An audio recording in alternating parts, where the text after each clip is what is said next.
வார்த்தையை நீங்க கேட்க கூடாது. இந்த வார்த்தையுடைய வல்லமையை புரிஞ்சு கொள்ள கூடாது. இந்த வார்த்தையுடைய அதாவது தன்மையை நீங்க புரிஞ்சு கொள்ள கூடாது. இந்த வார்த்தையுடைய ஆசீர்வாதத்தை நீங்க பெற்றுக்கொள்ள கூடாது. இந்த வார்த்தையின் பிள்ளைகளா நீங்க வாழக்கூடாது அப்படின்னு உங்களுக்கு எதிராக சத்துரு என்ன செய்வான் சொல்லுங்க, எழும்புவா. அல்லேலூயா. அதனால இந்த வார்த்தை தான் நமக்கு முக்கியம். இந்த வார்த்தை உங்களை எப்படி எல்லாம் ஆசீர்வதிக்குதோ அந்த ஆசீர்வாதத்துக்கு சொந்தக்கார பிள்ளைகள் நீங்க. அல்லேலூயா.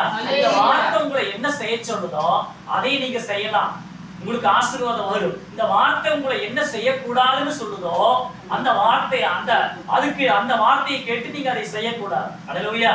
அதனால சொல்றாரு, நீ நன்மை செஞ்சா உனக்கு மேன்மை உண்டாகும். அல்லேலூயா. நீ நன்மை செய்யாம இருந்தா உன் வீட்டு வாசப்படியில என்ன இருக்கும், பாவம் படுத்துட்டு இருக்கும்.